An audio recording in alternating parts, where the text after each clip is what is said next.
So padayon ta no. So nihunong taga-dali naragyapon ta sa may barangay no sa may Tambuhangin. Tulantawan ninyo ang curve road, okay? Tanawan ninyo ang dalan ha, nice case nga tanan. Pero naamagod ta diri no sa mismo nga kurbada nila no diri ta nihunong. So karong unsaan ni no karong adlaw scheduled ta for delivery nato no. So welcome sa atong episode delivery day. And then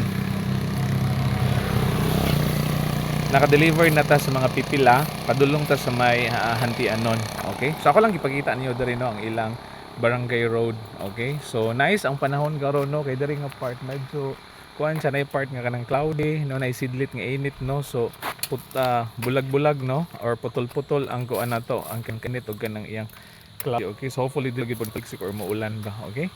So kita-kita ta no dito sa may Hantianon, murag modresyon na ta dito, okay? So amping ang tanan. Bye bye. God bless everyone.